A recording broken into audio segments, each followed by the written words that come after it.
Hello, friends, and welcome to episode 196 of The Rewind, a podcast dedicated to keeping its listeners on the cutting edge of the MMORPG Pantheon Rise of the Fallen. It's the beginning of the show, and you know what that means. This is where Drac and I gush all over you, the listener, because we just think you're peachy keen and the bee's knees for making us a part of your week. There are only 2 more chances to get in on our May membership drive. We have done really well so far with a big ol' 0. I couldn't even pull any birthday memberships last week. I blame you, Drac. You should figure out a way to make it easier than going to the link to our Patreon below, or just becoming a YouTube member to be part of our weekly Mr. C adventure, or have me read off your top 5 each week. Lastly, we take a look back at the core of Pantheon, those new iconic abilities. Not a complete list, TM. And more of the greatest posts Discord has to offer. We hope to inspire discussion of the new and the old. And that's how you can think of Drac and I. Drac being the old. Now, on with the show!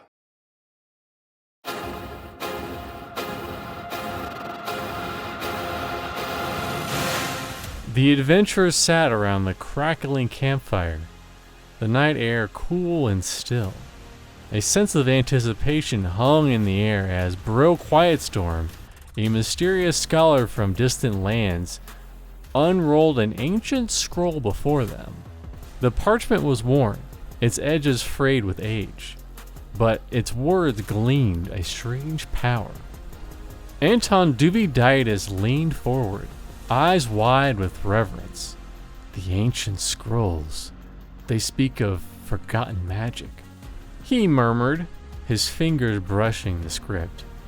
I sense the power of Pantheon in these words. Bro Quietstorm nodded, his voice low and measured as he spoke. The Pantheon holds the key to wisdom and balance, for it governs the world's natural forces.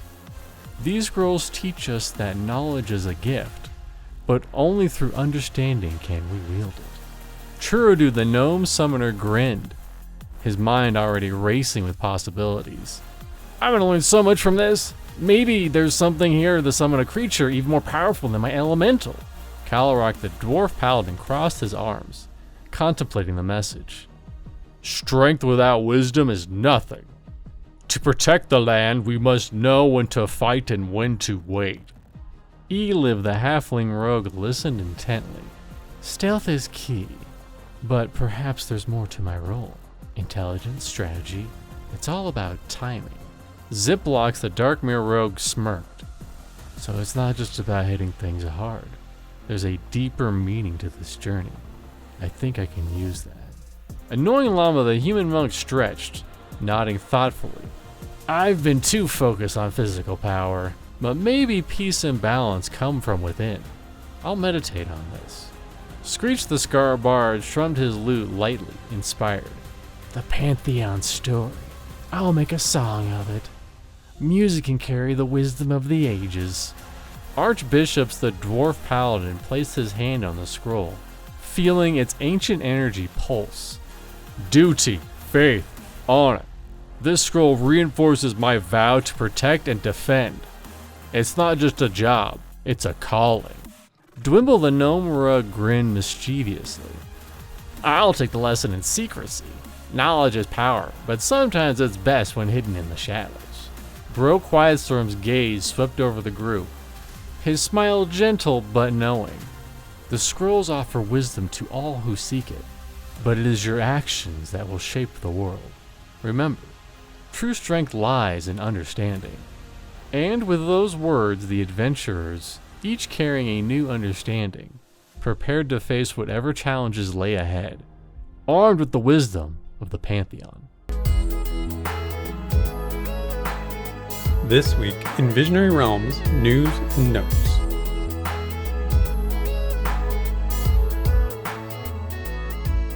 All right, Damos. Remember last week when I was like, I hope their video is not shorter than 2 minutes? And I thought, oh yeah, it's definitely going to be shorter than 2 minutes. Here's like, guess we were what? both right. I was way right. You were way right. Remember last week when we said, you know what? If they can't manage to handle videos, they should write a blog post. I cannot believe that they started a blog. Like, talk about listening to the most out of touch people of humanity. Like, I, for one, am fine with blogs existing. I will not ever take the time to read one, even if it was like something I'm super passionate about, like a Pokemon blog. I'm not reading that. No way. No way. Not when I could just get a podcast or play the game myself or watch a Joppa stream. Those are all way better options. Can't do that. But what you can do is read a blog post.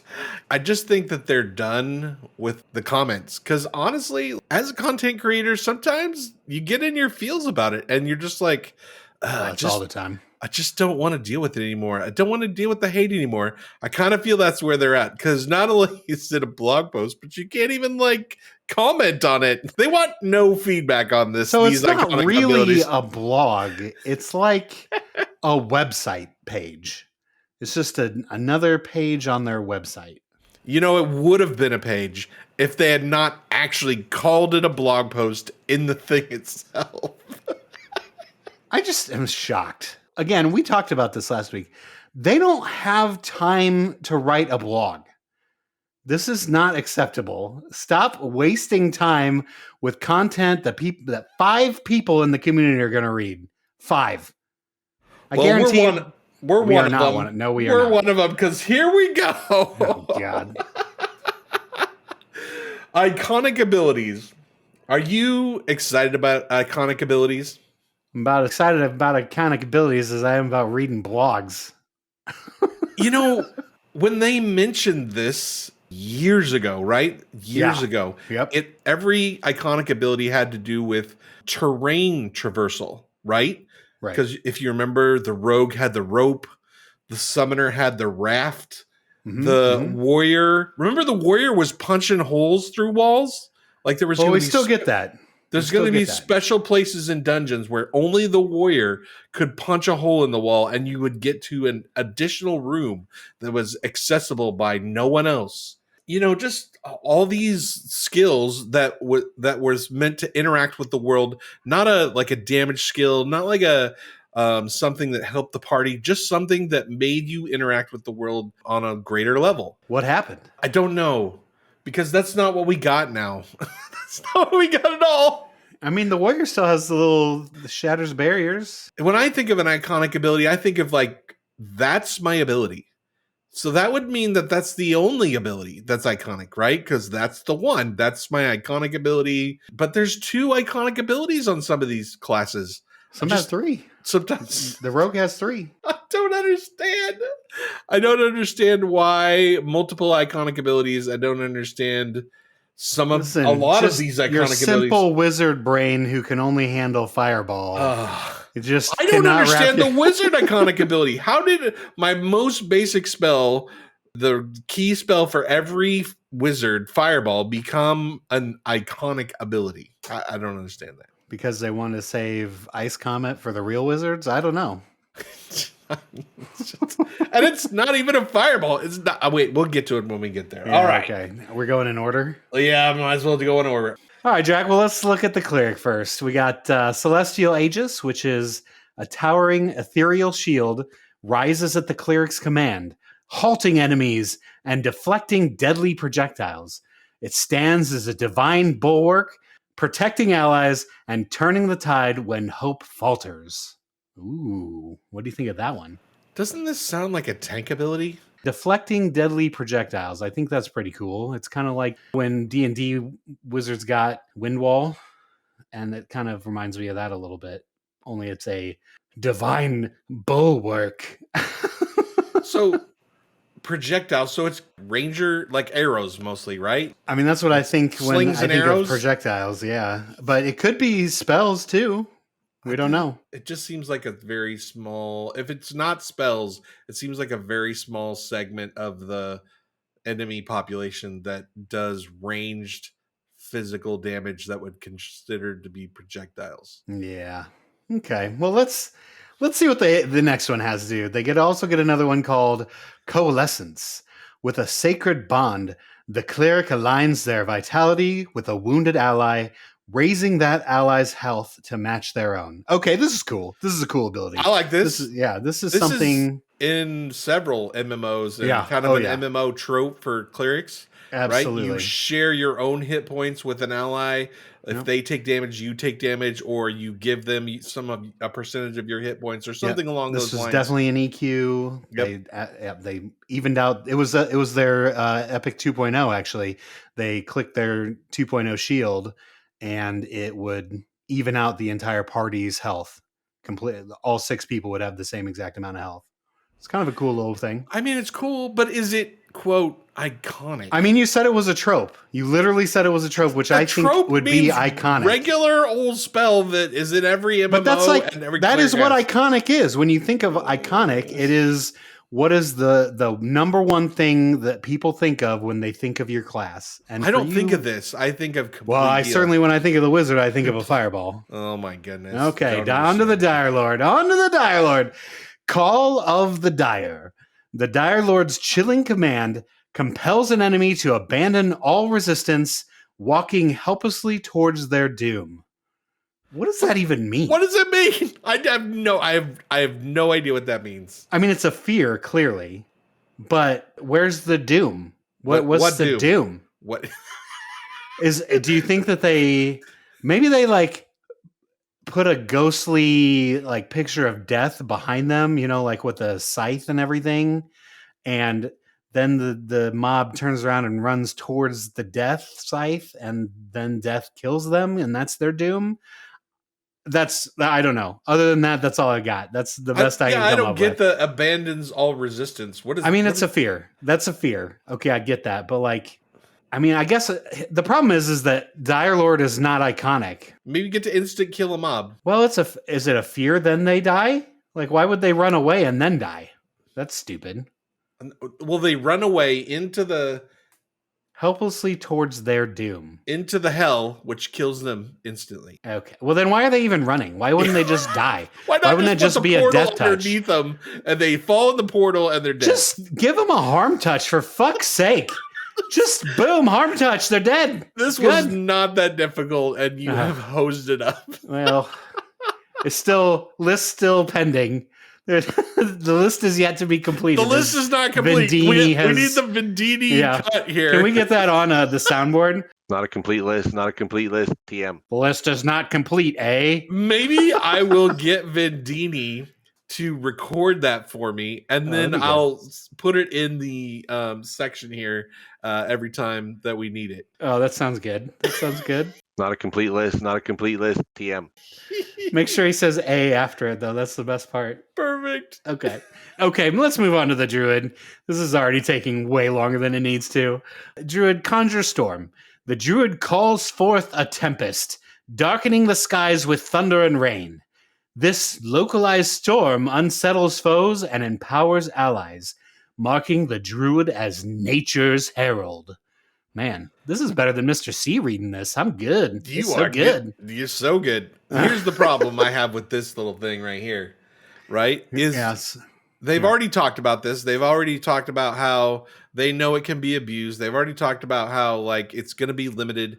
If it's limited, iconic limited ability, like none of this makes any sense to me. I don't like. It's so iconic that we had to limit it. It's either really cool, which is you can summon a storm anytime you frickin' feel like it. You make it rain. You're the rainmaker. That's super Rainmaker. Cool. Or it's not. And it's just like this lame ability that nobody ever uses. Yeah. Isn't that kind of how you see that going? Probably leaning towards the second one. Probably. Yeah. Sure. When we had Vendini on the show, we talked about how I thought about that little like Charlie Brown rain cloud that followed the individual person around. Yes. That's just how I see that. That's how I see that happening. Localized. Super storm. Local on one person. Super local. As localized as possible. On to the second one that the Druid gets, the Vine Woven Bridge. Vines twist and grow at the Druid's will, forming a sturdy bridge across impassable gaps. It's a lifeline for the group, opening paths where none existed. Yeah, and this is back to what their original idea of what these were supposed to be, which was transversal skills, right? Mhm. Where Mhm. they were going to design dungeons that had places where only certain classes could progress the group to different areas. I like that stuff. I think that's cool. They should Apparently that's definitely- still in, because we didn't know. Yeah, Right? It's been a long time since they've talked about that stuff. But didn't the summoner get the bridge as well? I know they got the No, the rope. summoner was the raft. Remember the raft? Yeah. Summon the thought raft? I thought the summoner got it all. No. Like they got No, a rope, just- they got the Just the raft. Like we're a raft and an oar, just like paddling in your raft. All right. Well, sweet. Okay, well let's move on Not a complete list. Not a complete list. TM. from this. You better buckle up, kids, because Yeah, it's right. gonna be a 2-hour Oh rewind. no, I cannot edit this much. Onto the enchanter. Squeeze mimicry. With a flicker of illusion, the enchanter transforms into a nearby object. A barrel, a crate, blending seamlessly into the environment. It's a playful trick that opens stealthy opportunities. Wasn't this skill in EQ? Wasn't that the one that mostly They transformed turned you into a torch. tree? Yeah, or a tree. Yeah. Yeah. I mean, it was okay. Yeah. I there's think like your a- reading of it is way better than it was in actual practice. I completely agree. Next. The second one for the enchanter, charm and dire charm. The enchanter bends an enemy's mind, turning foe into ally. Whether a temporary pet or a permanent thrall, this power makes the enchanter a puppeteer of battle. Okay, this is an actual iconic ability. Charm is real, right?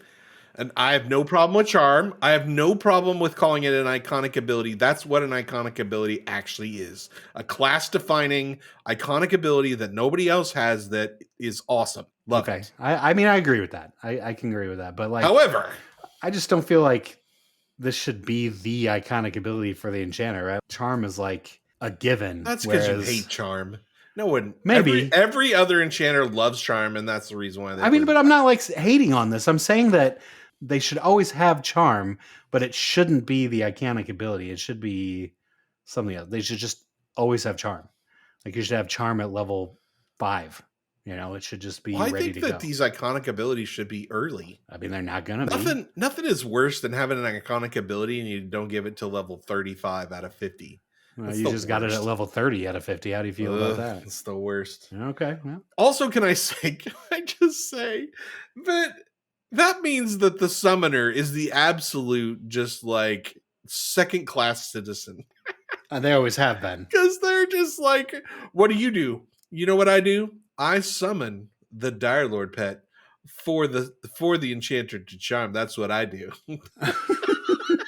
Just like, what the heck? I mean, I would want you to notice that if we look at this list, that class is missing in its entirety. Not a complete list. Not a complete list. TM. That's because this is their iconic ability, and if you put that down on paper, no one's going to play a summoner after that. Right. What do? What's your iconic ability? Yeah, I'm just here to summon things for the enchanter. Then I log out. Who are you? I'm a cow. Get on the truck. That's kind of. I'm an animal. I have rights. You're a fucking leather jacket and a baseball glove. Get on the fucking truck. You are the cow of the Pantheon universe. You're just here to feed dire pets or whatever the heck they are. Dire charms, dire mobs to the enchanter. Yes, that's what you're here for. Next up is the monk. Monk Gates. The monk opens mystical gates within, unlocking buffs and abilities that shift their combat prowess. Each gate is a step towards mastery, adapting to the fight's demands. Okay, I got a real problem with this one. Yeah, really? This one's a big problem. What's wrong with this one? This is not an iconic ability. This is a class mechanic. This is like building points or whatever, right? The monks are supposed to switch between these gates as part of their class mechanic, how the class works. That's not an ability. You don't push the monk gate button and something happens, you use your other abilities. I can see this as an iconic ability. They've been touting this for a long time. The problem is that we've literally only seen one gate. We only have the tanking gate, and it kind of sucks. If they can put this together and have the 5 gates of chakra or whatever it is, then that's great. Like that is when I think of a monk, you think of kind of Avatar Last Bender or Naruto, where they talk about chakra and channeling chakra through the body. I could see this being an iconic ability. It was like one of the very first ones implemented, and it has not been touched since PA2 or whenever it was implemented. Probably like PA6 or something like that, which was a long time ago for all you new people. It's been a long time. Long time. So they've had the one gate for forever, but they were supposed to have like wasn't 5 it 6? gates, 5 or 6 gates. Yeah. It was a lot. Right. There was supposed to be a lot, and some of them you were supposed to like work up to and use once, and then it puts you back to the beginning or whatever. Yeah, it was. And I think they do have it on the UI. There's like a little different colored what could be gates thing on the monk UI, but it's just sits there. It does nothing. So not an iconic ability. It's a class mechanic. You can't put this on the list. Next. List is not complete, eh? Not a complete list. Not a complete list. TM. Monk. Chi burn. In a blaze of sacrifice, the monk unleashes Chi burn, surging with unmatched offensive might at the cost of their own vitality. It's a daring gamble that can save or doom the group. Okay, I got a couple of questions. I mean, I'm not going to have those answers for you, Jack. I'm sorry, but you can ask away. I got a couple of questions. How exactly does activating Chi burn doom the group? Because you die, I that assume. Doesn't doom the group if you die. I mean, it could. No. Or maybe I don't know, maybe you go in such a berserking rage that you start attacking your party members too. I don't know. You kill the mob and you're like, I'm not done being berserk. I'm going to start killing the cleric. I think we got a little crazy with the writing here. Number two question. The actual iconic ability of the monk is not here. Yeah. It's Feign Death. It is what the heck? This is the ability that you base all other iconic abilities on. Is Feign Death. This is the perfect example of an iconic ability. What the heck? I don't know. Is the monk DPS? Is the monk a tank? It's like, it's in this ability to do neither well. And this Chi burn where you're going to kill yourself trying to do crazy damage. Think of that in a raid. We're just going to have monks Chi burning everything until we have 12 monks come in and Chi burn the mob to death. It's supposed to be, for a limited amount of time, the most DPS that any class can do in the game. Okay. That's what Joppa said. I don't like either of these, honestly. And mostly because we probably haven't seen them in play yet. Like, we haven't seen the monk gate, so I definitely need to see what the 5 abilities are. It could be cool. It could become some of the coolest things. But why wouldn't one of the 5 abilities be this Chi burn? Like, why? It feel like it feels more like a skill. Just a regular skill that monks have rather than an iconic ability. Feign Death is the iconic ability. You're right. Monk Gate is a mechanic. You have messed this list up, VR. I'm sorry. Okay, well, moving on to the Paladin. Cue Vendini, and let's get to the next one. Not a complete list. Not a complete list. TM. Paladin. Sense undead. The Paladin's senses sharpen, revealing undead with a glowing clarity and guiding them to their quarry. It's a holy calling that marks their crusade against the unholy. Can you even imagine? What do you do?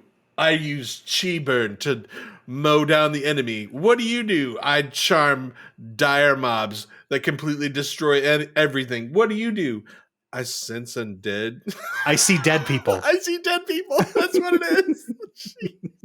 It's not even a particularly good skill. It's not an epic skill. This is the gutter trash of skills that barely get used. Sometimes when you're searching for an undead named mob in a zone full of alive mobs, you use this. Otherwise, it never makes your bar. Not an iconic ability. And wouldn't like all the undead things live together, like in Manor or in the ghosty places in Halmir? Exactly. You're not Like you can't. You sense undead in the manor, and you're like all the things. It glows like a nuclear bomb. Just exploded. Or I don't know. Maybe it's tracking. Maybe paladins get undead tracking. Maybe that's what it is. What's roaming around that's dead? Are you going to find the goblin that's the undead goblin that's going around in South Karana? Like that's what you're looking for? I have no idea. Why are you looking for that more than once? If we're gonna have a sense undead spell, we need a lot more undead mobs in this game. Next skill. Lightful Avenger. Consuming corruption from the undead foes, the paladin transforms into a radiant avenger, their strikes blazing with divine wrath. It's a beacon of justice in the darkest fights. So let me get this straight. You as paladin Captain America. You as a paladin, you can one, iconically sense undead, and two, you light up when you're angry. You wouldn't like me when I'm angry, Jack. I'm a beacon of justice in the darkest fights. When it's dark and you're fighting, you light up like a Christmas tree. I assume this does like extra radiant damage. This has got to be like smite, like real smite, not just stupid casting 3-second smite that I have to cast every 5 seconds, but like an actual smite that channels through my sword and blasts the enemy. God, I hope it is. Because if it is dumb casting smite that I have to cast every 3 seconds because I'm forced to do it as a paladin, I'm going to be real fucking pissed. It's going to be 5-second cast for lighting yourself up as a Christmas tree. Oh my God. Q Venditti, next one. Not a complete list. TM. Ranger. Kalen's command. With a commanding call, the ranger sways a wild beast to become a temporary ally. So, like, ranger gets sucky charm. Yeah, animal charm. I don't know. There are less sucky animals out there. You get one of them boars up in Hangor. Those are pretty good. They're nasty little boars. They do that ram stun that lasts forever. It could be okay, but it's a temporary ally. You know what the big problem with animal charm is? It's the same problem with the undead stuff, which is it's nowhere to be found. It's nowhere to be found. Yeah. And then all of a sudden, there's these mobs, which you think should be classified as animals, but they're not because they didn't get the little checkbox that got checked for animal. And so you're fighting mammoths, right? And all of a sudden, a mammoth isn't an animal. It's not for whatever reason. And so you don't get to charm it because it's not a quote animal. And so, yeah, I don't like... if I gonna have charm, I want to be the enchanter and I want to be able to charm everything across the board. And having it be iconic animal charm is awful. The only thing that this reminds me of is when you are raiding in Velius and you go to Kael Drackle to go kill King Tormax. Right before you start into his throne, there's like a slippery place where you can fall down and there's like 3 giants, but there's like also 5 wolves that are there. And those are like the 5 wolves that make the druid great to have around. Is so you can charm those wolves and take them into the battle with you to take on King Tormax. That's the only thing I can think about when I think of this. And the only time that animal charm was okay. And this isn't even really animal charm, is it? This is more like when it says for a limited temporary. time. Temporary. Yeah.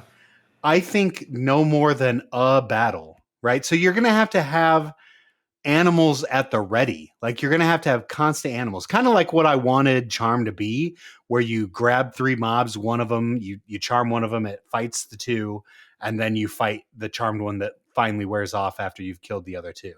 That's what I think of when I think of this temporary ally. Yeah, I don't like this at all. And they left out the easy one that's already in the game, which is tracking. Man, what do you do with tracking, though? That's pretty lame when it comes to if a monk is the highest DPS in the game for 10 seconds or I just I don't think no, because that's the problem with doing that. That's the problem with making Chi Burn an iconic ability. The monk iconic ability is Feigned Death, which correlates perfectly with tracking, right? Sure. Because then it's not something that's competing with monk with Chi Burn, right? It's just this other skill that nobody else gets that's super useful. Maybe if it would do like one big flash of the entire zone, that would be a cool iconic ability. So instead of your regular track, you get super expando track where it pings the entire zone, and for 5 seconds you can see literally everything in there, or you get the list of everything that's in the zone and you can find whatever it is you need. Q Vendini next. Not a complete list. Not a complete list. TM. Rogue, length of rope. The rogue unfurls a rope, letting allies climb treacherous heights. It's a practical yet vital skill, opening paths only a rogue's cunning can provide. I mean, selfishly, I love the rogue because Sure.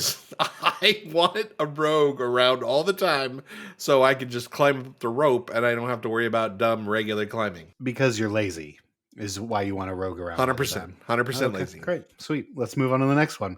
Lockpicking. With deft hands and a lockpick, the rogue unravels the secrets of locked doors and chests, revealing treasures and shortcuts for the group. I think that making it so rogues could open those types of chests, I'm totally for that. Or putting some mechanic where a percentage of those chests can only be opened by rogues, I'm totally for that. I think that's a fun, cool mechanic, fun class mechanic. Also, the more important feature is that EverQuest did that they got away from that I thought was cool is in dungeons, you put locked doors and then you put stuff behind it. And then you need a rogue. And if you don't have a rogue in your group, you got to find a rogue in the dungeon. And then you got to pay him to stealth up. And you got to pay him to unlock that door. And then you get your group inside. And then you just don't die. Because if you got to get back through that door, it's such a pain in the neck. You better find another rogue or have a rogue with you if you're planning on going in there. Right. Or when you're forming the group, you're like, oh, dude, we want to go camp this thing. So we better take a freaking rogue or a bard with us or whatever. Right. Just a rogue, because bards don't get iconic abilities because they're never coming in the game. Never. Anyway, I also like this, like in Cunark when we went and got the Hierophant's Cloak, right? You had to picklock your way through that door. I think they could have done this more. It's fine if keys drop, but I think rogues should have the ability to just go through those doors without having to get a drop from a mob to get a key. They should just have instant access. Yeah, your idea is the best idea right there. Well, thank There's you. a key that drops, but rogues don't need the key. They can just go through the door. Yep. That's cool. Last but not least for the rogue, because they get 3, pickpocketing. In stealth, the rogue's fingers dance, pilfering coin or trinkets from an unsuspecting foe. It's a risky art indeed. Have we not learned our lesson here? This is a bad one. Bad idea. Yep, this is real bad. We've tried this in multiple MMOs, and every single time, it has failed and crashed and burned. This is a bad plan. If you give this to a rogue and they steal something from the group, you will never have a rogue in your group ever again. Never. One rogue ruins it for every rogue. Yeah. Take this out. Take it out. And if they don't, then it's just this mechanic that they're using, and people are going to be bitter. People are going to be mad that they're stealing money, stealing items from the mobs. Like it's and this allows people remember in EQ when people would steal the money off the giants, other people's groups. They would steal the money off the giants, and then other people would come up and kill the giants, and there was no money on it. Why does my giant have no money? Oh, because there's a stealthy ass rogue around stealing all the money. Pilfering, pickpocketing every single giant that's around. And if you don't do it that way, then you have to and then there's all these balancing issues of well, if rogues can just go out and steal money and they don't actually have to kill anything, then they're the richest characters on the server because they can just run around and they'll find the one mob in the game that they can get rich off of that poses no danger to them, that just gets them tons of money. This is just a bad plan. It's a bad plan. You put this in as quote unquote iconic ability and you made this where rogues go around and pickpocket certain NPCs to be not to be named, so it's a secret, kind of like an epic quest, if you will. and they have to pickpocket a note to be able to go somewhere in Terminus that only rogues can find, or something that is not economy based and not gonna screw over someone else in either another group or the group that the rogue is in, then okay, pickpocket away.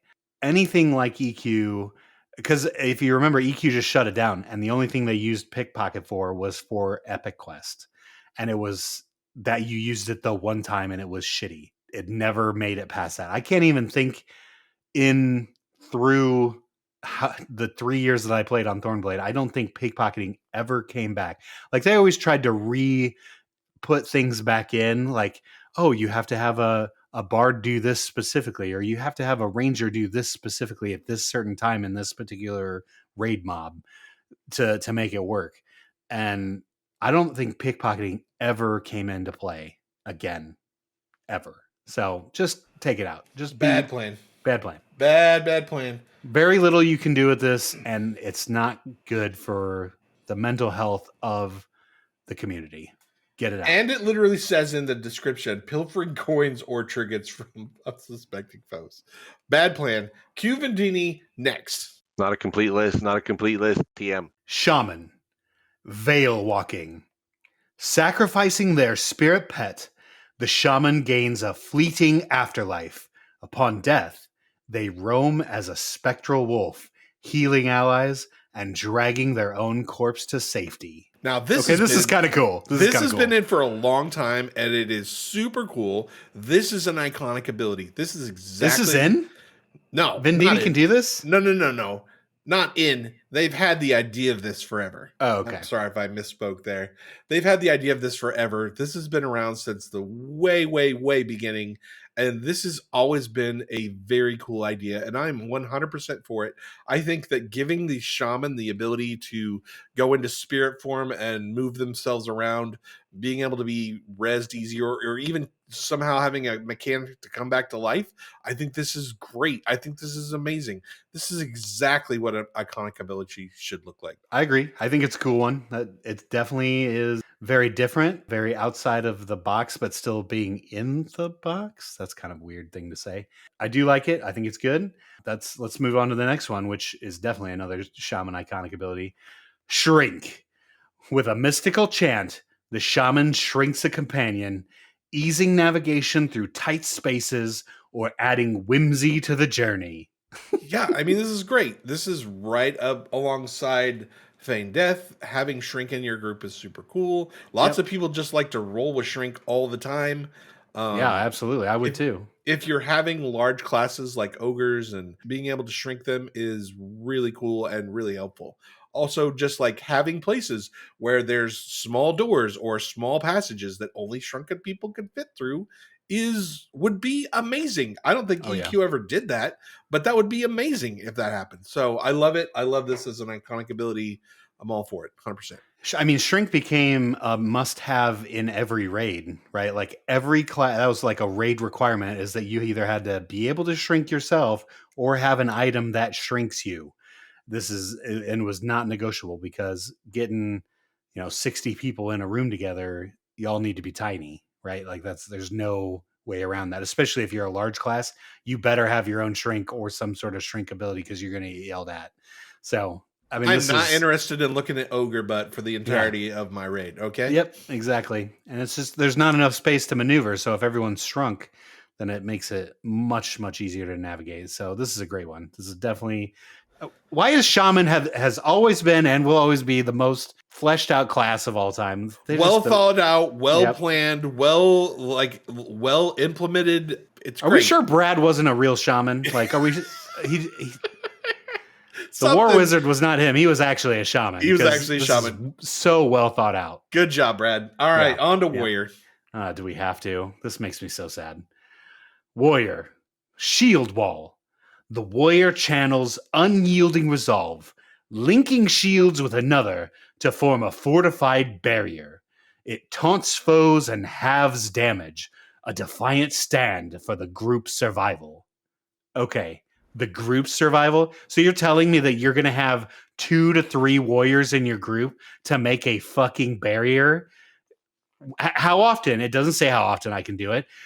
The problem is there is no other warrior right now. Like when this game, is so bad. This is not feasible on any level. You're not putting 2 warriors into a group ever. You're not, even if this is for raiding only, which is fine, I guess. How often do you get to do this? Does that mean that 2 to 4 warriors are required at a raid? What if we only have 2 warriors and we only get 10 seconds of this? And that's that. So you have to have 4. That makes it EQ all over again, where you had to have a 4 warrior rotation so they could put defensive on. This is literally just multiple warrior defensive. How about you just give me a defensive stance? Don't give me this like stupid little last stand thing that barely works. I'd still died using it. I shouldn't die if I'm in defensive stance from a mob. Like I should be able to just stand there and block everything for 10 seconds while my healer catches up. I died because last stand didn't hold true. So it just, and this I have to find another warrior that doesn't exist. How many? I wanted to like check and see how many warriors were on when we were on last night. I bet I'm the only one.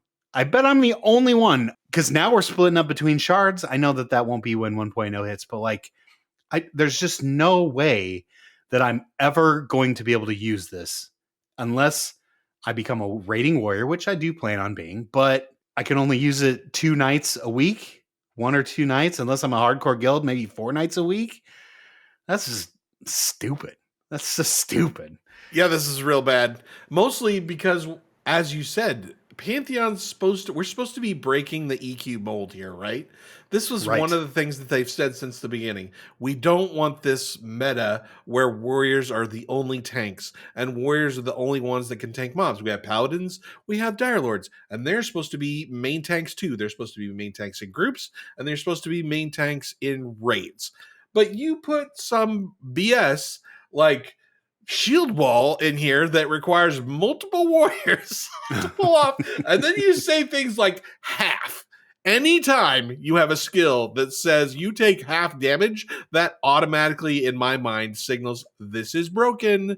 This is going to be way overpowered and is not going to be good for whatever raiding meta that happens, because your OP hardcore guilds are going to level up 4 warriors, and those are the only tanks they're going to have. They're going to not let any paladins or dire lords in their guild. Absolutely not. Why would you? Because you have to have this skill to be raid tanks, and we only have room for 4 tanks, and so they all got to be warriors because we need to hit shield wall twice, at least in a fight. Yep. And or however long it takes to refresh to cycle it over. So maybe you have 6 warriors in. Whatever it takes. However many it takes. Yep, exactly right. 100%. This has faceless written all over it. And I'm not saying that that's a bad thing. I'm just saying that this is something that faceless is salivating at. Absolutely. Right? If I was an exploiter, this would be the first place I looked. Oh yeah, without a doubt. I love that it's the warrior, but like I hate it. I hate everything about it. This has, you know what I thought about when I saw this skill? This has complete heal written all freaking over it. Yep. Exactly right. It's just as broken as complete heal was. All right. Well, how about the next one? We'll see if that's any better. Battering Ram. With a mighty charge, the warrior shatters weakened barriers, clearing paths through ruins or fortifications. A brute force solution only they can deliver. Yeah, I mean, we're back to transversal again, right? Sure. So they've already talked about this. This has been around forever. In dungeons, there's going to be cracked walls or something that will signify that a warrior can use their iconic traversal skill, and they can run into the wall and it will punch a hole in the wall, and then your group can move forward in an area that people that don't have warriors can't get to. So I think that's cool. I think that I like the idea of every class having their own traversal skill. And I thought that iconic abilities that every class, that was going to be what every class's iconic ability was going to be, this traversal skill, like the battering ram or the rope or the whatever, right? But it appears that it's been stretched into other things, and I don't like it. The list is not complete, Drac. Not a complete list. TM. A. Q Vendini, moving on to Wizard. Not a complete list. TM. Dragonfire Bomb. the wizard hurls a slow, fiery orb that scorches enemies in its path before erupting in a blazing explosion. Here, the old Daimlo sigh from Drac. You know we're in trouble. This is when we are in absolute dire straits, is when Drac is dropping the Daimlo sigh. That's for you, buddy. Thanks. Oh my goodness, this has so many problems. First of all, let's just start with a little bit of break history. It down. Let's start with a little bit of history. For those of you that may not know, the original fireball spell for the wizard in whatever it was, PA4, PA5, somewhere in there, it was bugged. And what happened was the animation was super slow. So when you hit the fireball, you could literally see it like inch towards the target, and it would go beep, beep, beep, and then boom, it would hit the bomb and it would explode. And it was super hilarious because it was obviously a bug and it was obviously unintended, and it was just hilarious. And all the, there's all kinds of screenshots and videos on the PA Discord about, people doing that, and it was funny. So they've decided to meme coin it, and they've decided that, okay, so now this is going to be the wizard iconic ability. Yeah, I'm not laughing because number one, I got this ability last night and I used it. It doesn't actually shoot a fireball. It's a point blank area effect spell. So basically what it does is around me, it blows up. That's not an iconic ability. It's not. It does AoE damage. It's definitely not. Big deal. And it's a fire spell. Okay. But what if I wanted to be an ice mage? Does that mean I don't get an iconic ability? Or if this is my iconic ability, you don't get to do it, and the ice mage gets ice comment, I'm going to be pissed. I'm going to blow my freaking top because this does not equal ice meteor. It doesn't. I'm sorry. And it's just bad. It's just real. It's just real bad. So I feel like they're trying to give you a Dragon Ball Z sort of, it's over 9,000 sort of situation, but they failed miserably and made it a point blank AoE. Like, they didn't even try. Did they even look before putting it in?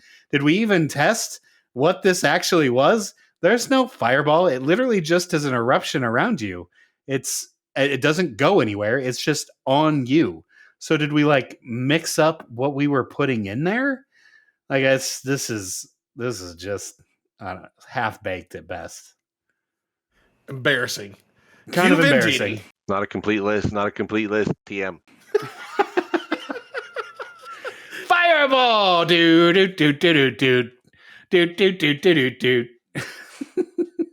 All right. Well, Daimos, I'm glad we made it through the iconic abilities, but that's not the only thing that happened this week. We got 2 blogs. It was double blog. I gotcha. Codeman. You may know him Joppa's pen name. No, he's a QA. He's a designer for Pantheon. Right. We've all met him. We all know who he is. It's definitely not Joppa. He has been in our streams from time to time. So, has he now? Yeah, absolutely. Mm-hmm. Like the After Dark program? Yeah. Okay. Yeah. Mm-hmm. I missed him. He's been there. Okay. Yep. He's hanging around. He's been around for a while. So he dug into itemizations and how things were going to work and what we're going to do. All right, Daimos, I know I'm asking a lot from you this week, but we got one more blog post here and I need you to read them. Man, didn't I say that I wasn't going to read this blog? You did say. Now you're going to be. That's all you're doing on this show. That's all you're doing. All you're doing is reading blog posts. I've become the blog post reader of the podcast. I hate myself. I hate everything about this. Okay, all right. Number one. Okay, so we're talking about itemization updates explained. Let's just read through this as quickly as we possibly can so we've got a good feel for it. Number 1. Item distribution in Pantheon. Items not only provide your character power and progression, they are also an essential part of the game for driving player traffic through the world, helping it feel alive, and encouraging a more interesting, healthier player experience and bigger adventure. Many of you have noted that the amount of items available for a specific class or archetype in a level range feel rather thin, and this is intentional with our distribution model. As more content comes online, that has a similar level range, this aspect of our itemization vision should feel much better. Okay, 100% what he says is true. There's a lot missing. There's a lot missing. You level through an area and you don't feel like you got enough gear for what you were killing in that area. Absolutely. Or anything for that matter. You Or could anything. be, every time we go into Halnir, it's ranger loot. Ranger loot only. Ranger loot. No one else gets loot Freaking except the ranger. everywhere. Yeah, Or, it's stupid. Or worse than that, right? We went over and did bees, right? Yeah. In Wild's End, right? There's the bee area. You can be in that area for 4 to 5 levels, right? You could do bees for 4 to 5 levels, and you will walk away with 0 loot from bees. 0. Yep. No cash, no items, literally nothing. Nothing. You get nothing from bees. Yep. It's bad. And so they even have a named mob. There is a queen bee. Yeah, there's a queen bee with nothing on it. Drops nothing. Drops a fell stinger. I take that back. There is a dagger there now. It does drop a fell dagger, fell something. Fell Now, stinger.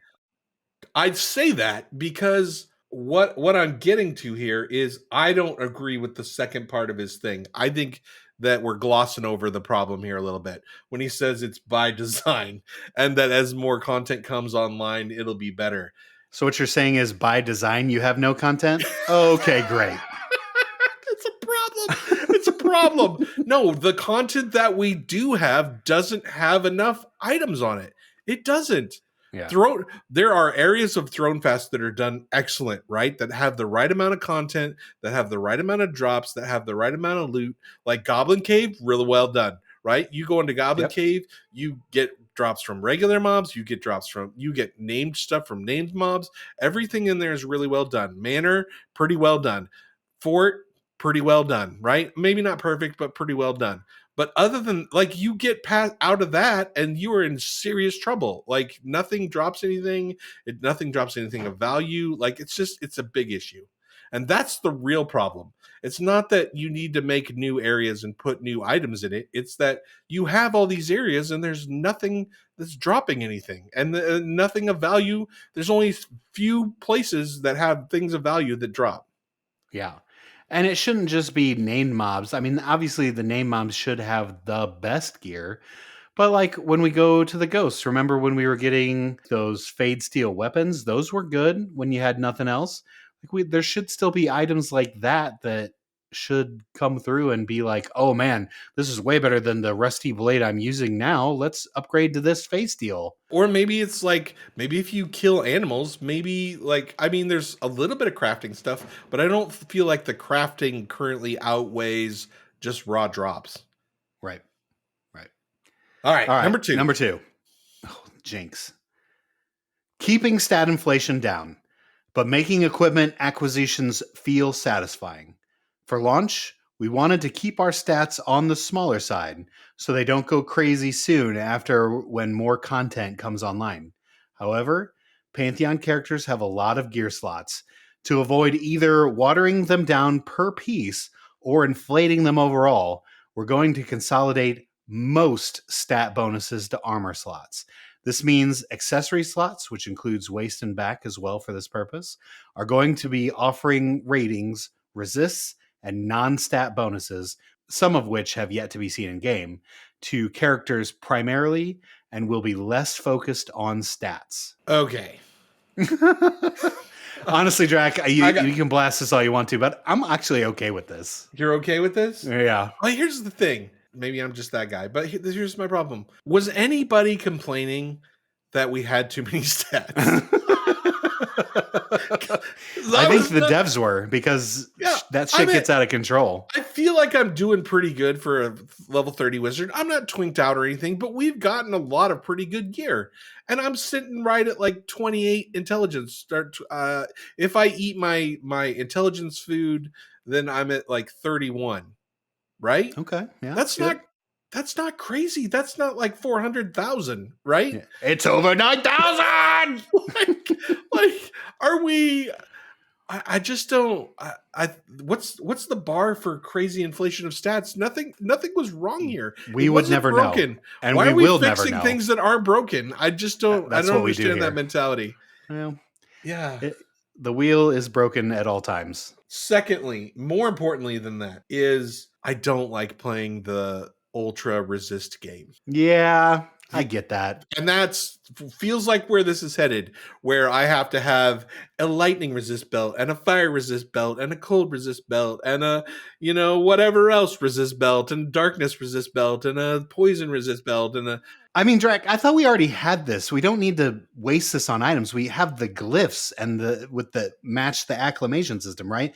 Like you have to have the right glyph to go into the right acclamation. So we've got the ice glyphs for Hangor, and we've got the poison glyphs for Halnir, and 4 or 5 more from there. They used to be put together by you buy them from the scribe, but they used to be put together. What was that called again? You're talking about the engraver. Yeah, the engraver. Good call. Good memory, Drac. Well done. That's deep lore right there. Not everybody remembers the engraver. And they took that out. Like we don't even know. We have no idea if yeah. It could be planned. It could be not planned. We have no idea. We do know our friend Chad tried to be one and it was broken. And I think they just took it out because they were tired of dealing with it because it was so complicated and stupid and took every bit of money you had. You remember those silvery dusts that we still get when we harvest something that do nothing? That was supposed to be for those people. Oh, that was for the engravers? Yeah. Oh, interesting. Yeah. We already have this in game. Why are we now making specific slots into this? It's just super weird. So maybe it's different than acclamation though. But to me, this sounds like that's what it's going towards. Like there's going to be specific gear with specific things that help you with acclamation. I really like, why can't we combine this into one thing? I don't want to do resist and acclamation. This seems like homework. Like I don't want cold resist and cold acclamation. Why can't I just have acclamation? I think that's a great system. I think you should mix acclamation with resist and you should call it a day. This doesn't have to be that complicated. We're looking at like all this stuff that we have to collect and do. And I'm just like, why? Why do we need to do this? This is dumb. Well, yeah. Yeah. But overall in this number 2, I don't mind that they're getting rid of some stats. Not that stats really mean anything right now. I mean, we had Joppa test That's the biggest kicker. ago. That's the biggest kicker of it all. It's like we don't really need to condense these because they don't really do anything. It doesn't like if I bump my intelligence by 5, I do not feel it at all. Yeah, no. It is not. I'm not like, wow, I just got. They say that you should feel it. No, but no, it does not. I can take off all my gear and I feel it a little bit, but not a lot. It's not that much. Yeah. Yep. Okay, on to number 3. Stat variety on items and soft specs. With class abilities finally changing to utilize a wider array of stats per class, we need to offer more gear that has a wider variety of stat bonuses. Those changes also give us a great avenue for horizontal progression, which I love, collecting layouts and gear that focus on different stats for a class to accentuate different abilities and playstyles. The total number of stats on items will be rising in general, but it will also be more spread out. Like our item distribution, this will start to feel better as more content becomes available to hunt for items with different stat focuses in it. I don't mind this. If you want to be a strength wizard, by all means. But that, when we talk about strength wizard, that used to be a thing. But now, it's not really a thing. Strength doesn't affect anything that the wizard does. So, I'm never going to collect strength gear as a wizard. I don't know. This feels like, like Diablo, where I'm searching for the perfect stat allocation. When really, I just, this is way overthinking this. I just wanted something with +1 intelligence to drop in more than one area of Thronefast. That's all anyone was really saying. I just think it's this whole breakdown of all this stuff is fine, but we need to just get what we have fixed. You just need to add a little bit more to what we got. Not, we're going to, have 4 continents and across 4 continents and blah, blah, blah, blah, blah. I don't want to hear what you're going to do about for 4 continents. I want you to produce content and have it actually have things that drop off the new content. Because that's not and are meaningful. current track record. When they Yeah. put new stuff in the game, it often doesn't come with any drops Or is broken. or is broken. Now, I like this idea. Like, I like the idea of horizontal progression. I like the idea of you being able to tweak your character to do what you want. There's that old comic, Order of the Stick, that's D&D, where their leader is an intelligence warrior. That should be a thing. That should absolutely, if you want to be an intelligence warrior, go for it. But it should be meaningful too. The problem is that none of these stats matter. It's the same shit. Even if I wanted to be an intelligence warrior, I couldn't be because it's meaningless. The strength helps me carry better, so that's at least meaningful. I don't know if I necessarily hit harder. It doesn't even matter. I'm not there for offense. I'm there for defense. So why am I building all this strength up? So my one-handed mace can do 46 instead of 44? Stupid. It's just, this is, all these stats are so meaningless because the stat game is still not working. It's not been finalized. It's not been implemented properly. There's just things that I don't know why we're even discussing this stuff when we still need to go back and make sure the game works. Yep, I agree. Number 4. Yeah. Number 4, making resists matter more. The itemization side of this involves increasing their ability so that the content can be created with more of an emphasis on utilizing them. Part of the plan system for resists and utilizing them as a minor route to horizontal progression is to use a bonus penalty system. For example, a lower level of quality item might offer some fire resistance, but have a higher penalty to nature resistance. A higher level or quality item might offer slightly more fire resistance, but much less of a penalty to the nature resist. A different resistance, or perhaps none at all in the case of the best ones. The goal here is to offer resistances in amounts that matter without inflating them too much. So rather than the amount of resistance always rising with an upgrade, one way the item can be an improvement is to have less of a penalty or a different one that the player feels is less detrimental. Okay. Yeah, I don't like this at all. I don't like it. I don't like the negative stat gear.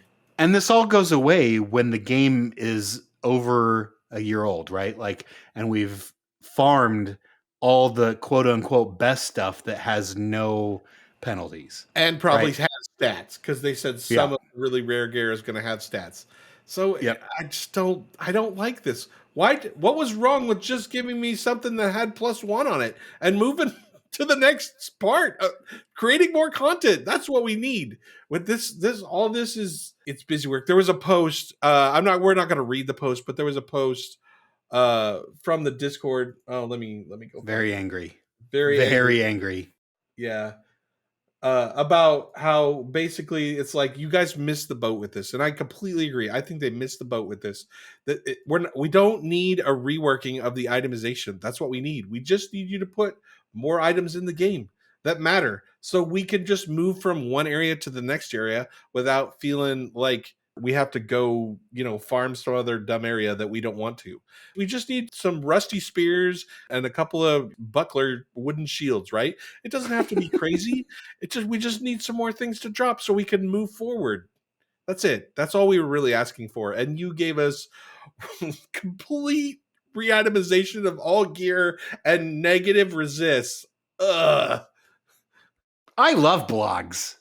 Not a complete list. Not a complete list. TM.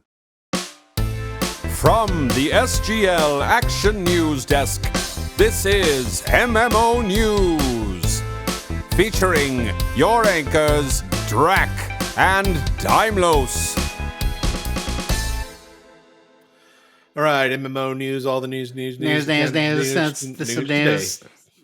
Breaking news. Chrono Odyssey is coming up on, no date determined, but coming up on an open beta test. Now, This is apparently Gulo's baby. He loves this game, or at least enough to share. Very excited for this game. Very excited. Gulo's very excited. He shared it with us, and we were just kind of checking it out, just because I like to keep an eye on future MMOs, what's on the horizon, what's coming out. Chrono Odyssey is a kind of a futuristic game. It's very horror centered. It's very like it's got a lot of horror. It's got a lot of aliens. Horror. I don't know. Anyway, I mean, if you slur it all together, it sounds like something else. This horror MMO. Horror. Yeah, exactly. This MMO full of hooers. It's full of, we got lots of demons, we got lots of monsters. Yeah, it's scary looking.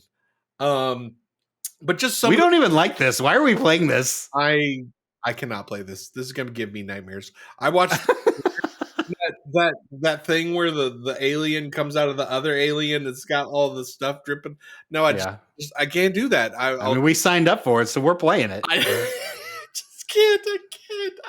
Where it's happening. Why did you sign up for it? I'll be in my bed at night, like shivering with the blankets over my head, screaming. We'll figure it out. The wife will hold your hand extra that night or something. Some extra hand holding. All right. Well, maybe we'll try it. Who knows? But what this game has is open world PvE and PvP. Not typically something we like, but yeah. Okay. I mean, if the PvE is good enough, then who gives a shit about the PvP? Right. Massive world events, including dynamic world events, involving dozens of players at once. I've heard this promise before, and it never works out. Time and space manipulation. Okay, that sounds fun. I don't know what that means. And a persistent world, which evolves off player decisions and interactions. Yeah, I've heard this before too. Yeah. And it never works. Nope. Is this just Ashes of Creation the second? 2.0. Ashes of Decreation? Decreation, yes. Some good things. It has kind of a standard party size. Kind of sounds like 4 to 6 players. Has some raids. 6 to be an MMO. Has some public events. And has roles. Right? There are definitely MMO roles in this thing, like a tank, a healer, a DPS. All right, well, still on the Blue Protocol train myself, but we'll give this one a go. You know what? If you want to, on Steam, you can just sign up for the beta. You don't have to pay anything. You don't have to buy anything. So you might want to, if you're an MMO lover like me, you might want to just sign up for it. We'll be there because we signed up for it. I will be crying myself to sleep. It's going to be fantastic. Speaking of MMOs that are coming out soon, you know that the old EverQuest TLP is coming out pretty soon, but big dog. Yeah. Enjoy it. Enjoy your time there. It's not too late for you to get in on this. Yeah. All right. Listen, I think the first to engage thing is great. Oakwind, I thought, was a solid server. They offered things, and it's combined with Vinicki, which is honestly, other than the Mischief Thornblade, is their second best server option, where they give options along the way, like each expansion gives you another bonus. That's cool. It gives you that 10% bonus with each max character you have. I hope that works with Personas too. It could be cool. I mean, they're out of ideas. They're just combining the two ideas together. We haven't had a real idea since Vinicki. Hopefully this is buying them time for that when next year rolls around, they've got a new idea rather than just rehashing old shit, which is fine. That's what EQ does. They literally a TLP is just rehashing old shit, right? You know what's going to, I'm calling it right now. I know exactly what next year's TLP is going to be. Here we go. Multi-classing 3 different classes together in EverQuest TLP fashion. So they're going to steal from the unnameable server. Hero's Journey server? Absolutely. Yeah. That's absolutely what they're going to do. Absolutely. I mean, okay, great. But we already did it, so no one's going to play it because they can do it for free. Maybe. Yeah. Or they shut that thing down. One of the other key features that you left out was it's going to start in Luclin. All that to say is Xellic and I are planning on doing 3 days of EQ TLP streaming. We're going to be doing that Monday, June 2nd through Wednesday, June 4th. If you want to hop on by, we're going to be doing some day and night streaming. So stop on by, catch us streaming. I know that's where Daimos will be. All right. Number 2. Speaking of upcoming MMOs, this is the summer of MMOs. Hot girl MMO summer, baby. Yeah, I love it. Dune Awakening is coming June. Okay, that's not an MMO. You can't call hot MMO summer and then name not an MMO. It's mostly an MMO, some survival. Your Anyway. rules specifically that roll at the end of the credits say that you have to have 6 people in a group for it to be an MMO. This is not an MMO per Drax rules. It doesn't count if you're having a summer fling. Oh, right. Yeah. Anyway, if you would like to do Dune Awakening, we are going to do Dune Awakening. Mr. C, myself, GuloGulo, and Marks, we're going to hit it pretty hard over the summer. It's our official MMO summer fling. So stay tuned on the Red Discord to get more information about that. June 5th, Thursday, we are going to start with what is the early access, an actual early access. I know that shocks you, Daimos. This is what an early access is, not whatever the crap we're playing in Pantheon, which is just alpha. Exactly. Okay. So just to let you know, you do have to pay $70 to start with this Thursday, June 5th. Then on June 10th, we are going to restart because we're going to make our main server on a server that starts with everybody. That would be the regular $50 price. If you want to start with us, that's going to be on a Tuesday, June 10th. If you want to come play with us, absolutely. We'll be putting that information out on the Red Discord, which servers we're going to be on.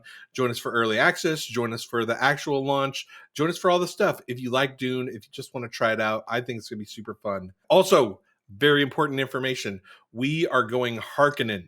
So at some point, Gulo tells me that that's a major decision, that to function as a guild, you have to choose Atreides or Harkinian. We are Harkinian. So make sure you plan accordingly for that.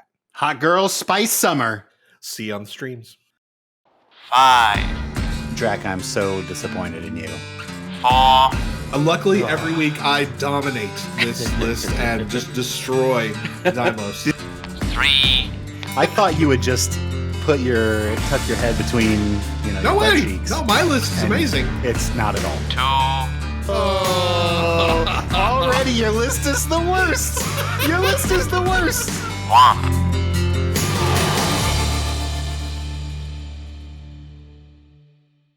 Daimos, do you know the very first gaming system that I ever played on was an Atari? Oh, yeah? Yeah. Yeah. Wow. My grandma had an Atari in her basement. I don't think she even knew what it was. I think she won it in like a raffle or something. And she put it in the basement and she never paid attention to it. But every time we went over to grandma's house, we went straight to the basement and we were all over that Atari. I love the Atari too. This was also my first system. We were poor, so I was a system behind, so we didn't get the Nintendo till later in its life cycle, but we definitely had an Atari when Nintendo was out, and so I definitely played the shit out of the Atari. Let's break down the top 5 Atari games. Are you ready for this, Drac? I am never been more ready. Hit me with your number 5. I'm ready to crush it. Speaking of crushing it, Dig Dug. Love Dig Dug. Love Dig Dug. I love the music. I love the gameplay. I love everything about Dig Dug. You know, the one thing that I appreciate about Dig Dug is how hardcore it is. That game was hard. Yep. That game was super hard.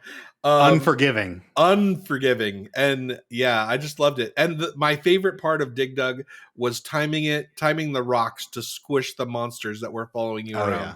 That is like, and when you timed it just perfectly and you got like 2 or 3 of them and you squished them with one rock, you had just like performed brain surgery or like launched a missile to Mars or something.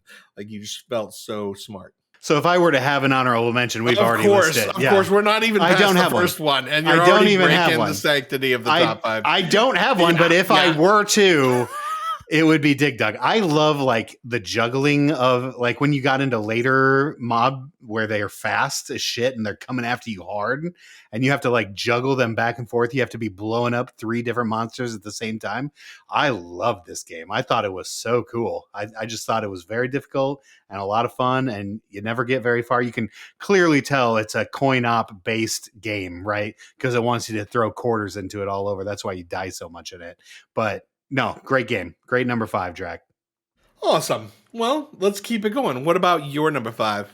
So as we know from my Nintendo list, I love shmups, which is a combined word for shoot 'em ups. And number 5 for me is Defender. I just remember playing the shit out of this game so much. You could fly back and forth. It was just basically you were a ship that went horizontally. You could go back and forth. You blew up things left and right until you got to the end boss and tried to blow that up. But it was like one of the very first shoot 'em ups, except instead of you just going one way like you do in normal shoot 'em ups, you could go backwards. Like the area existed in a 360 circle rather than just a horizontal plane that you flew on. I just really appreciated Defender. It was a very simple game, just a shmup, and definitely on my top 5.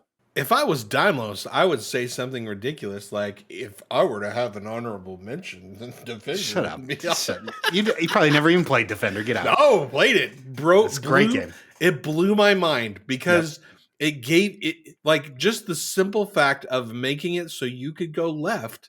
Yeah, Made it feel like you were in space. completely That's what agree. it really felt like, because at the time we didn't have 3D games. Everything was 2D. But just being able to go left, being able to take your ship and go left, I was like, I'm in space. This is what space feels like. Exactly right. My little 7-year-old mind was like, wow, space. The final Blown frontier. away. This is where I'm at. Especially when, just so much later, Mario, you could never go backwards. You could never go left. You could only go right. This was way ahead of its time, in my opinion. Great game. Great game. I'm glad we agree on this. It just means we're old and awesome. Speaking of old and awesome, what's your number 4? So I didn't even know this was what this was called. I thought it was called Tank Game, but apparently it's called Combat. Thank God someone had the great idea to not call it Tank Game. So if you remember, like, I think this game came with the console itself, or at least on some consoles it came with it. So this was the game where it was multiplayer, which was really cool, right? Because most of the Atari games were not multiplayer. And so, or they were multiplayer in like a hot seat type of way, right? Like you'd play and then like Pac-Man, like you play, then your buddy play, then you play. But this one you played against each other. This was full PvP, and you had these tanks, and your shots, Extreme PvP, and you'd bounce shots off the walls, and it had little puzzles and mazes that you drive your tank around in. And I don't know, it was just, there was something really super charming and awesome about what I call Tank Game, but what is actually called Combat. Yeah, this was one of the best friend games. You get your best buddy over, you play together, you have a great time rolling around in tanks. I much preferred the games where you co-opt, but this was still a great 2-player game, and for its time, really crappy graphics. The tanks definitely didn't look like tanks. It was just like a gun and some treads, and a blob. It was a gun treads blob. That was fine enough because we were 7 and it was great. And we had never seen video games before. Exactly. So I was like, this is amazing. I can't believe they could do this. What about your number 4? My number 4 is on this list because my friend had one of those Ataris that had the dial pads. So, you had the joystick with the one button, but there were also controllers that had like a rotary dial sort of system where you could break it back and forth. So for this one, my number 4 is Super Breakout. And there's a ton of different names for this game. Arachnoid is one of them. It was the game that was on everybody's BlackBerry Brick Breaker. It's all the same. It's called Super Breakout. You have the Pong paddle at the bottom. You put the ball into the air and you try to break bricks, right? Super Breakout. All the power-ups. You could make your Pong controller longer. You could have 3 balls. You could, all the awesome power-ups in a brick breaker game. I just thought that the colors were great. Everything looked great on it. Like, it definitely didn't look like a typical Atari game. Like, they really were able to polish those bricks to make them look far superior to any Atari game out there. So I really appreciated Super Breakout. Yeah, Super Breakout was good. Not my most favorite, especially because we had the little dial paddle things too. Yeah. I like the dial paddle things for Centipede and also for a game called Bomberman. Kaboom! Yes, that's what it is. And you had the guy that ran across the bottom of the stream, and he had the sack the pail of water. The pail of water. And Whatever the bombs were dropping from the top from the bad guy. Yeah. And you would have to catch the bombs in the pail of water. That was my favorite dial pad game. I didn't even think about that. That totally would have made my list. If I had remembered. So what you're saying is you lost this list because you forgot one of your favorite games. I'm not saying that now. Oh, okay. I'm saying that my list is so amazing that I still beat you. Doubtful. But let's just hear what your number 3 is anyway. My number 3 is, of course, Joust. I love Joust. This is like the third time we've mentioned this game on love Joust on so the much. Rewind. It goes on It's great. every list that Yeah, I could it's a great possibly game. jam it into. Absolutely. This was the other of the 2-player games that like you could co-op. Even though you could hit each other, it was still a co-op game, and I loved it. I'd like getting to the end of the level, defeating all the stuff, and then when there's one guy left, I'd go track my sister down and knock her off her horse and then win the level by myself. That's terrible. I was That's such a absolutely jerk. terrible. I was such a jerk. You're the worst brother of all time. I probably am. Well, what about you? What's your number 3? Number 3 is a classic, Qbert. This game is very simple. You jump on spaces in what looked like a 3D pyramid. So again, way ahead of its time, trying to do 3D in a very 2D environment. Qbert is super cute, little orange dude that jumps on things, that cusses when he gets killed. You can jump off the end of at the bottom of the pyramid if you're not careful. But pretty simple game, just dodging things. Don't get hit by the mobs that are on the pyramid as well. Don't jump off the pyramid accidentally unless it's to one of those save spaces that takes you back to the top. I just really enjoyed the simplicity of this game. That's what the Atari was all about, right? Simple, fun games. And this really had a lot of charm to it. So number 3, Qbert. Yikes. This is too close to a puzzle game for me. Wow. I'm not so much a fan of the Qbert. I mean, I like the character. I like the idea of the game, but it's like an ongoing puzzle. I'll pass. No, okay, that's fine. Speaking of passing, what's your number 2? Number 2, Commando. Love this game. It was also so good that it was on an arcade system as well. And you were I don't remember this one. This one it's a little niche, but it was super awesome. So it was kind of like you were at the bottom of the screen, right? And Okay. it's kind of like your MUP games or whatever. Shmup. Your shmup games where you're Shoot 'em up.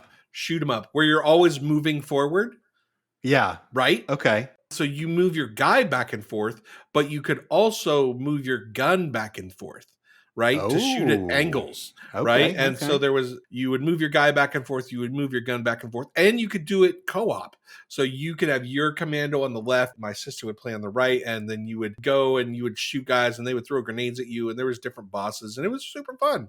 So kind of like those. Didn't Contra have a few levels like that where it wasn't the side-scrolling levels? It Oh was like yeah, no, that's exactly how it was. Yeah. Exactly how it was. Except that was Bionic Commando also had things like this too. yeah. Except that was the whole game. It never left that mode.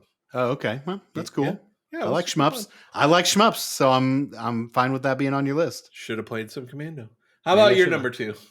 Okay, so my number 2, we're gonna take a quick trip back to 2 episodes ago where I went on a Pitfall ranting for what seemed like hours that I had to cut a whole bunch out of because I just kept going on forever. Well, it turns out, Drac, that it wasn't Pitfall that I was even playing to begin with. I was so young and stupid. I thought it was Pitfall, but it turns out it was a game called Jungle Hunt. This is the game that had the different levels to it. Pitfall never had an ending, it turns out. I tried to find the ending to see video of this, and it turns out Pitfall didn't have an ending. You just got points and it ended. Whereas this game, Jungle Hunt, did have all those levels I was talking about. So it started out with the swinging from vines to vines. That was the whole level. It was just like literally vine to vine to vine. Second level was you were swimming against alligators and trying to murder them with your dagger. And then eventually you went to this jump boulder stage. And then finally you jumped over the indigenous people of wherever Jungle Hunt was from. So, and then it just repeated. So there was no ending to this game as well. I thought I beat it, and it turns out it just went into the next level of hard. So it was just those 4 stages over and over again, but the game just continued to get harder and harder. But I didn't know it because I only beat it the one time, and then it got too hard for me to beat again. And so I just thought I had beaten Pitfall, and it turns out I had only beaten the first level of Jungle Hunt. Whoops! Sorry, everybody. I get things wrong all the time. Just like last week, I said Carlito's Way had Ray Liotta. I was thinking of Goodfellas, not Carlito's Way at all, which had Al Pacino in it. So sorry, Zip, for ruining your list last week. And sorry, listeners for ruining like the last 2 weeks of bad information from Daimlos. So, but yeah, number 2, Jungle Hunt. I love this game. Played it all the time. As punishment, you lose this week's top 5 as Nope, well. that's not a thing. You know what? I was so bad at Pitfall, I didn't even understand that what you were describing wasn't Pitfall. I was like, man, I just must have never made it to that level because I don't remember going up and down. And It turns out it wasn't even a level. I don't remember I don't remember any of this. I must have just never got that far. Yeah, you know, 7, when you're 7, that's a long time from what we are now. You know, we're in our mid 40s, maybe later 40s for some of us on this podcast. Yikes. And that was a long time ago. So for me to even remember, I mean, I don't even own an Atari anymore. I don't own any of these games. Like, I don't play them. They've just gone in the forgotten land of my brain. And so, no, it's fine. I'm glad we have this podcast to help us go back to the way back machine and remember these things. But I looked it up and it was Jungle Hunt the whole time, not Pitfall. So my bad, everybody. But if you've not played Jungle Hunt, go play it. It's a lot of fun. Yeah, go get an Atari and play Jungle Hunt. I'm sure you can play it on an emulator. That's good advice. All right. How about my number 1? I'm sure it's terrible. It is amazing. My number 1 is Spy Hunter. This is a driving game, which I normally never do. But this was the first driving game that allowed you to shoot things. And this is better played in an arcade than on your home Atari console. But in the arcade, it had like a whole booth thing, and you sat down in a chair and there was a steering wheel and it had a trigger on the steering wheel that you'd shoot the other cars with. And then you also had a secondary button that would do like the oil slick and all the smoke bomb or whatever and all that other stuff. Oh my goodness. I spent so much money on this game, played it so much. I must have spent hundreds of dollars on this game, just like begging money off my parents. Every time we went to town and went to the one restaurant that had 2 arcade games, and Spy Hunter was one of them, I would beg money off. Like, look underneath the arcade games for quarters that people had dropped. That's how desperate I was to play Spy Hunter. Well, I mean, this was a take on James Bond, right? Like, this is... Yeah, it was a James Bond ripoff because they didn't want to pay royalties or anything. Of course not. And that's great. I mean, and so I remember this game on Nintendo. Like, I saw this on your list and I was like, this was an Atari game? There's no way. I played this on Nintendo. It turns out it was an Atari game, so I didn't get to rip you for that. This was a lot. The music on the Nintendo was great. But this game, it was just, I don't know. It was too hard for me. I never got past very far, and I just lost interest in it. So something was hard and you gave up. Okay, next. That's what I do. That's Cuban my Dini. life. Not a complete list. TM. That's my whole life. All right. Well, my number 1 is a game that was a little bit later in the Atari life for me. It's called Moon Patrol. And I love this game. This was kind of a shmup, but you were on the ground. You were on the ground the whole time. You could jump. Your little Moon Patrol vehicle could jump. So part of the game was jumping over divots in the ground. But then also you shot forward for the things that were coming at you horizontally, but you also shot vertically into the air because things were dropping stuff on you as well. So you had to jump over all the craters in the moon. You were also shooting enemies in front of you and on top of you. So like it just had stuff coming from all over the map. The colors of this game was so great. The actual machine itself was like a nice bright pink, which was a lot of fun. The moon was like just great bright colors, bright purples, and think of like pastel colors, pastel pink, pastel purples, things like that, pastel yellows, highlighter yellow. It was great. It was just a great game. Another kind of shmup, but also kind of platformer-esque. And even though there weren't platformers, you're not jumping on platforms, you're just jumping on the same platform over and over again. Love this game. Definitely played this game more than any other Atari game. Got pretty good at it. Loved it. Moon Patrol, number 1. Yeah, I didn't play this one too much. For whatever reason, we didn't have it, and I didn't really see it all that much. I actually had to look it up. I remember seeing some information about it, but I don't think I ever played it. Yeah, I mean, you know me. This is Mr. C called me out on this on the After Dark program. My lists are always like kind of niche. I just like weird niche things. That's just kind of my life. So sorry for all you fans out there, the Atari, if my list wasn't. I mean, I think I had 3 games that were definitely belonging in a top 10 all-time great Atari games. But, the games that I play, I'm just a little weird. So I like games like Jungle Hunt and Moon Patrol. So all you people out there in the comments listen to this, let me know if you liked Moon Patrol or Jungle Hunt too. I'd love to hear from you. I mean, I'm fine with it because that just means I win every week. No, you don't. No, you don't. Your lists are always terrible, no matter what you do. Even this was a good list, and it's still terrible. Speaking of people that didn't win, let's get to the Patreons. Make the soundtrack. Biddly-doo, biddly-doo, biddly-doo. Okay, I want to save Screech for last because he's the old balls of the group. So his list is probably the list, right? Like he should know this is his wheelhouse. He knows more than anybody. He was playing these games in his prime. Yeah, when they came out, he was in his, 20s when these games came out. I'm kidding, Screech. I'm kidding. Ouch. I'm kidding.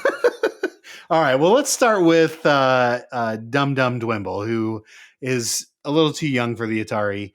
So we're just going to give him a pass because his list is just of little baby games. Number 5 being Frogger, baby. Number 4, Pole Position. This actually was a lot of fun in the arcade, but not fun at all on the Atari. Number 3, Mrs. Pac-Man. Number 2, regular Pac-Man. So you listed the same game How twice. do you follow regular Mrs. Pac-Man with regular Pac-Man on a top 5 list? How do you? I mean, honestly, isn't Miss Pac-Man better because it has the bow? Mrs. Pac-Man is better. Yeah, absolutely. Yeah, I mean, regular Pac-Man was super boring. It didn't have the Pac-Man with the bow on top of it. 100%. I mean, if I had the choice, like if I'm staring at both arcades or Atari games for that matter, Pac-Man, Mrs. Pac-Man, I'm playing Mrs. Pac-Man every time. Didn't Mrs. Pac-Man have an extra ghost too? I think it was also harder. Maybe. Was there a 5th ghost? I think so. You might be right on this. I don't know my Pac-Man Let's lore, get so Screech to confirm or deny that in the chat right now. How about his number Please, 1? Screech, let us know. Number 1, Pitfall. I mean, great game.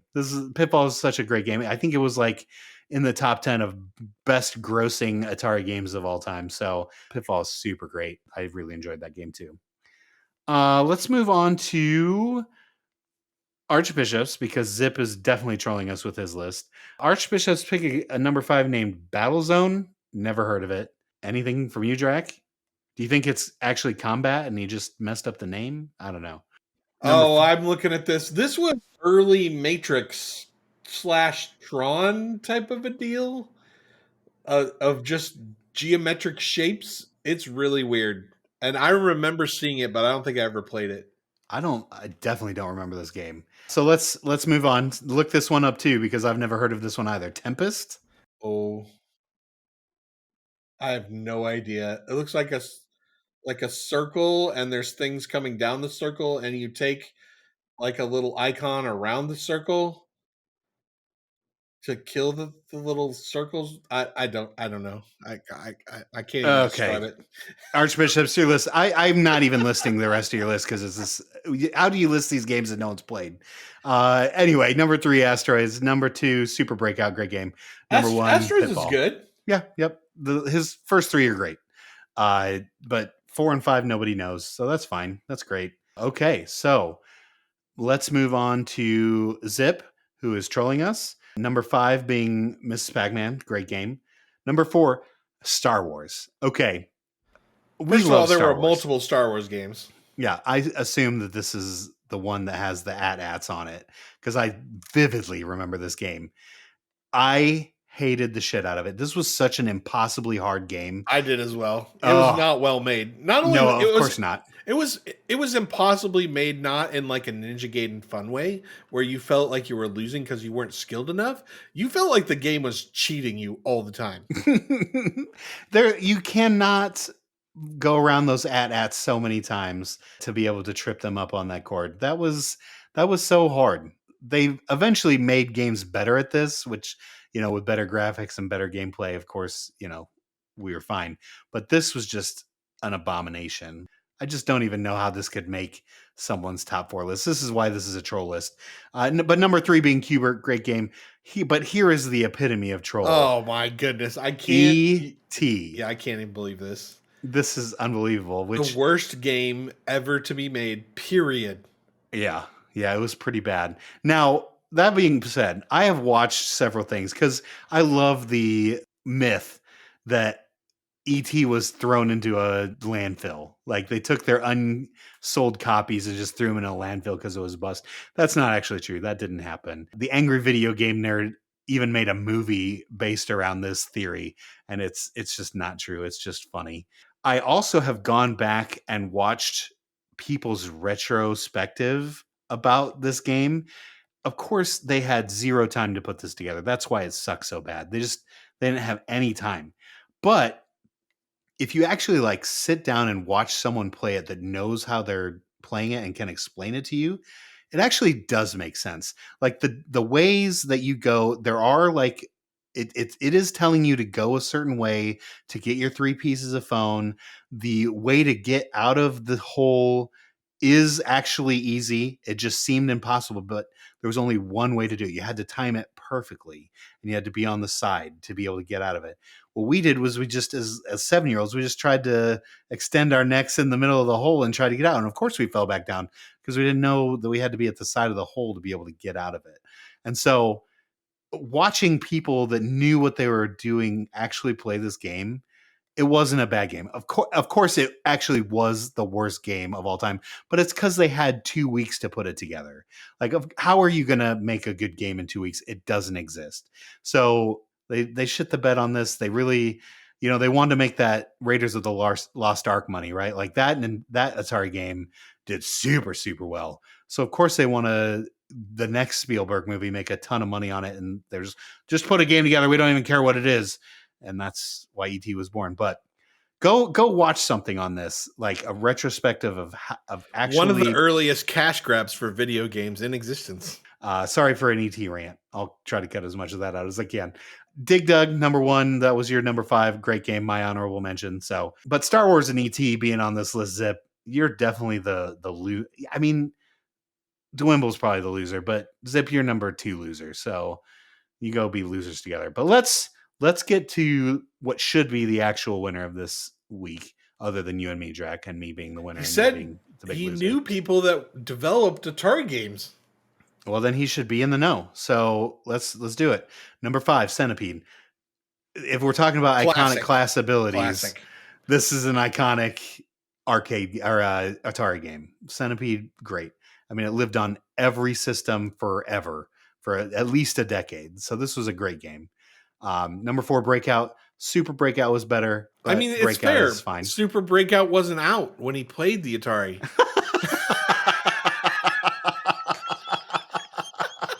Got him. Love you, Screech. With his number 3. Yeah. Pac-Man wasn't out yet. He just had Pac-Man. There was exactly. no options. Exactly. Oh, I love this. This is so good. But yeah, iconic games. Love this list. Number 2, Missile Command. This is something that we all missed. This was I do like a little Missile Command. Yeah, absolutely. Yeah. This is a Have great you ever game. seen somebody that's really good at Missile Command and they're just I have not. And they're just watching them and they're just like and blowing up all the things, and they're like, they're playing chess while playing Missile Command, where they're like 15 steps ahead. Yeah, right. To blow the missiles up as they come in. And I mean, that makes me want to go watch someone like speedrun Missile Command. I think that would be a lot of fun. It's really fun to watch. Okay, I'm going to do that as soon as we're off here. But then number 1, Asteroids, the probably most iconic, other than maybe Space Invaders, but talk about most iconic Atari games. Screech, you definitely win the Patreons, but you'll never beat me or Drag. Well, you'll definitely beat Drag from time to time when he ranch lists his dressing, or his ranch dressing his lists. But you did really great. Well done, Screech. Thank you for being the epitome of what an Atari list should look like. I also like Asteroids better than Space Invaders. I just want to get that in there. I don't know if I can. I liked them both. They were both great games for different reasons, right? They were still shooters, but they both did different things. It was nice to be able to switch back and forth between the two. Before you leave, we've one one final word before you've forgotten all that you've heard. There is a moment evergreen. Stay here a while and listen to me. All right, downloads. It's 11 o'clock at night, and we are still recording the rewind. We had to cut 3 sections out of the Pantheon news. Sorry, everybody. We didn't know that those iconic abilities were going to rile us up so much. So enjoy a solid hour. I mean, we haven't had a solid hour of Pantheon news in a long time. So enjoy it. And I hope you listen to the top 5. I hope you're still with us as we're saying goodbye.